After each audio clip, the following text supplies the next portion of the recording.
എന്താ പ്രകാശേട്ടാ, എന്താ പറ്റിയെന്ന് പറ. എന്തെങ്കിലും ആക്സിഡന്റ് പറ്റിയോ? വീണതോ ആക്സിഡന്റ് പറ്റിയതോ ഒന്നല്ല.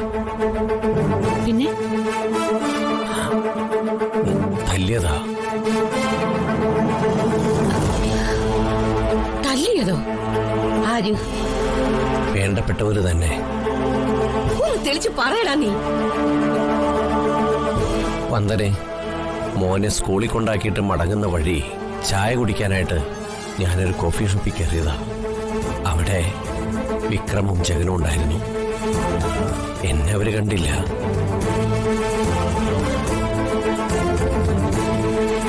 വിക്രം ജഗനെ അപകടത്തിലാക്കാൻ വേണ്ടി നിയമവിരുദ്ധ കച്ചവടങ്ങൾ നടത്താൻ പ്രേരിപ്പിക്കുന്നുണ്ടായിരുന്നു.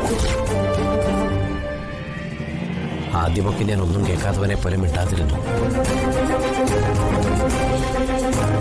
പക്ഷേ വിക്രം ജഗനെ ജയിലിലാക്കാനുള്ള തന്ത്രങ്ങളാണ് മെനയുന്നെന്ന് കണ്ടപ്പോ ഞാൻ വിക്രമിനോട് ജഗനെ ചതിക്കരുതെന്ന് പറഞ്ഞു.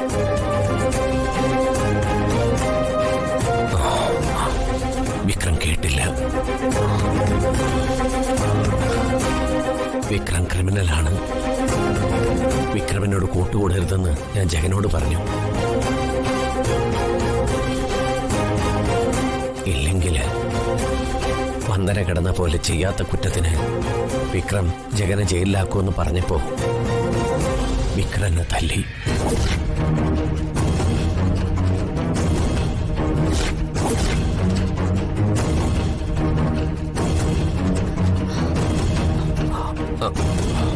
വിക്രം തല്ലിച്ചതിൽ എനിക്ക് വിഷമമൊന്നുമില്ലായിരുന്നു. പക്ഷേ ജഗനും കൂടി തല്ലിയപ്പോ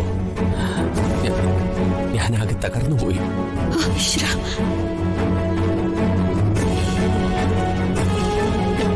പ്രകാശേട്ട പറയുന്നൊക്കെ സത്യമാണോ? ഞാനെന്തിനാ മോളെ നിന്നോട് കള്ളം പറയുന്നത്? നമ്മുടെ വർഷക്കൊന്നവനോടാ ജഗനിപ്പോ കൂട്ടുകൂടിയിരിക്കുന്നത്.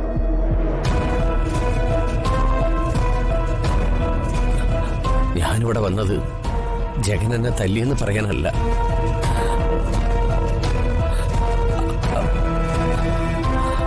ആ ക്രിമിനലുമായിട്ടുള്ള കൂട്ടുകെട്ടിന്ന് എങ്ങനെയെങ്കിലും ജഗനെ പിന്തിരിപ്പിക്കണമെന്ന് പറയാനാ.